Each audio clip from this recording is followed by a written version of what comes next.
So on this hunt, I'm hunting whitetails and mule deer close to home, and I can hunt them within minutes of my house. That's a unique situation, and a lot of people can't find that, but it gives me the opportunity to do some scouting from home and seeing what's going on. Now, I've been hardcore in the field this fall, so I haven't been able to keep tabs on all my little honey holes as much as I wanted to.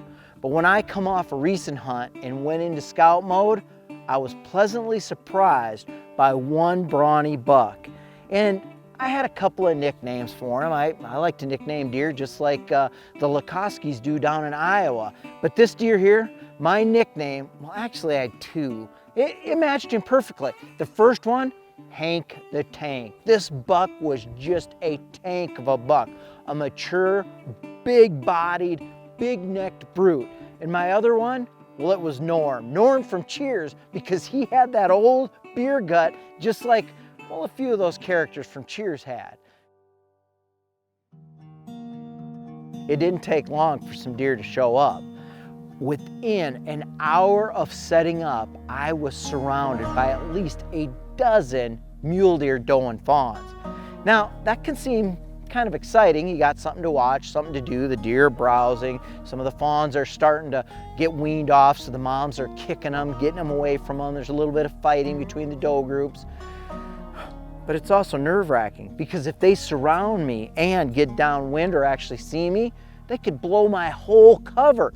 And guess what? Just a little after they showed up all surrounding me, off in the backdrop, what do you think I saw? Yeah, Norm. He was arriving at Cheers, and he wanted to get a place to sit down. Well, to bed. He actually stayed out on the horizon for quite a while feeding on neighboring ground. He was still trying to pack on as many pounds as he could, because he knows the rut's coming up, and right after that, yeah, old man winter's gonna blow in with a vengeance here in Wyoming. It always does. Things were going pretty well. He was making his way towards me, just chugging along, eating, and then he slid out of sight into a gully, which fortunately, whew, was perfect. You wouldn't think losing sight of a buck would be perfect, but it was just then that those does, they caught a hint that something was up. They could see my form lying there in the sagebrush. Why could they? Well, they were within bow range. They were almost walking on top of me, surrounding me. Some went off to the right, some went to the left, some got high, some got low, but luckily, none of them snorted. But I still hadn't seen the buck. Where did he go? He dropped down into a gully, and I knew that gully well. It forked. If he took the one fork, he'd stay up on the neighbors. If he took the main fork, he'd come right at me. Hey, he came right at me. You see him? Hold on. Yeah.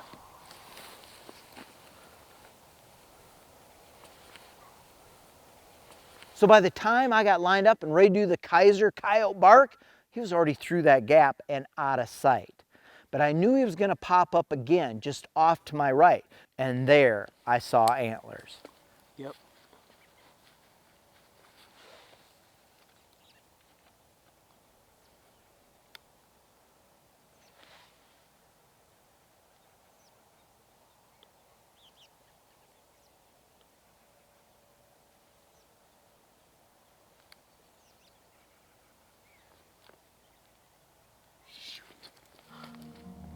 What did he see? What did he sense? What sixth sense kicked in?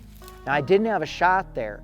It may have looked like I had the shot, but I was just low enough prone. All I could see was his back line and his rack. So when he started trotting off, he went into a ditch. I got up, got the sticks ready, got ready to shoot, and never saw him again, except through the trees. And as fate would have it, the landowner showed up about the same time. Not to talk with me, he was just out doing some of his chores and whatever, but it did bump that buck just enough where he did not want to bet on this property. And he took his last few minutes to cut across the fence and look at some rougher country, a little bit out of my way. It was game over for the day. Deer hunting, well, it pits you against the deer, right? And that's a tough enough challenge. But on a lot of properties, like you and I hunt, you're sharing that ground with other hunters. Whether it's public or private, you've got to make sure that your strategy includes the deer and the other hunters. That's what we ran into this morning. I was in here well before shooting light, set up, trying to get this deer in an ambush situation, and that close. Later on though, another hunter come in, and that other hunter with the landowner kind of got the deer rousted up and pushed him off onto the neighboring property. Now, is that buck going to come back? Eventually, and there's going to be some changes here in the next few days that I think is going to force him to come back into this area. But when you're setting up your opening day hunt, make sure you plan for the deer and that other group of orange that could have a big impact on how your day turns out.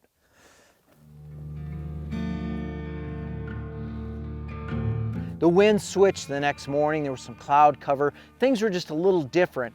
And I knew that Hank / Norm had already been spooked in that one area where we had set up.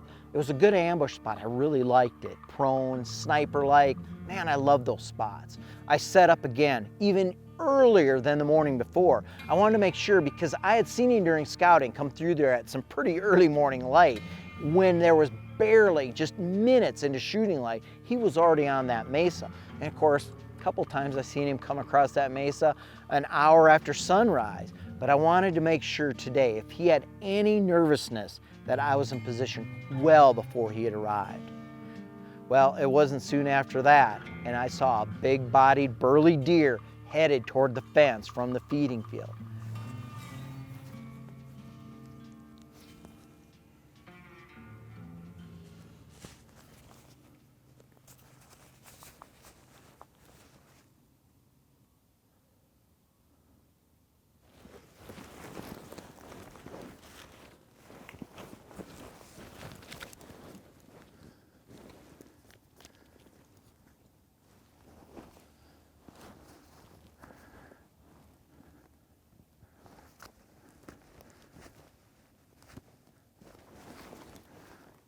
Got him.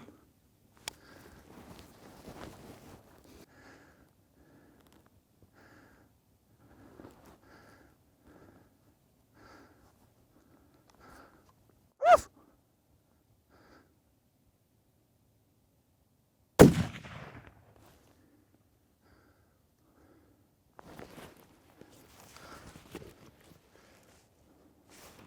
I hit him. He slowed down. I've been watching this buck off and on for probably close to a week. We had an encounter with him yesterday, and he got past us and down into a low spot, and then he got boogered. The landowner was in here doing some ranch and stuff, which they always are. But he's been on a pattern to come through this same spot. I took a longer shot than I wanted to up on that ridge, mainly because there's some low spots here, and he acted like he wasn't going to do his typical pattern. I thought he was going to duck out and get out onto another draw. It's been one of those mornings, one of those hunts. Let's go see what happened. I'm hoping I didn't miss that shot. I'm hoping we got a big mature buck down just over that hill. So he jumped the fence right here. He was walking across this. Huh. Oh.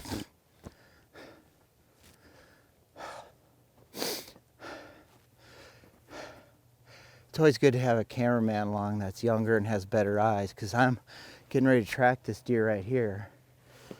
And David goes, "Oh, he's right there." Man, enough about me. Let's go see this. This is an old-timer buck. You're not going to be surprised how big he is, but he's definitely an older buck that I've been watching for quite a while here. Oh, he's got way more stuff than I thought he'd have.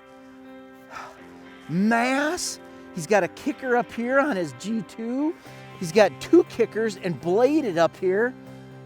Nice forks. You know, like I said, I knew this buck wasn't going to be a giant buck, big, wide spread, but I could see in his overall body. Look at this neck.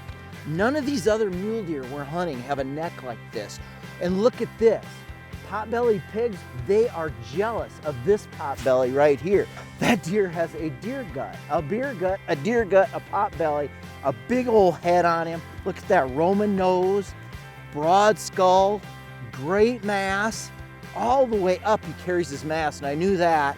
Kickers, I am more than pleased with this buck, but what makes this buck so special to me is the fact that I put my time in scouting. I come out of the high country, I've been archery hunting elk, came down, been fighting some snow, high winds, got on this buck the first morning. I watched him through the spot and scope, and then for several consecutive days put the pattern together, and it was right here on this mesa that I figured I'd be able to put the ambush together. That's exactly what we did. You know me, if you've seen me on TV or read my articles, I like big, heavy stuff. I like to carry a big stick. I like to make sure when I throw that stick at something, it's gonna feel it. And this deer did. He didn't go anywhere. There was no meat lost whatsoever. And I had a big grin on my face because right there was Hank the Tank, or Norm, one of the oldest mule deer I've had good fortune to hunt, and a nice rack to boot. That's a fun time, a great success story in my home state, near home in Wyoming.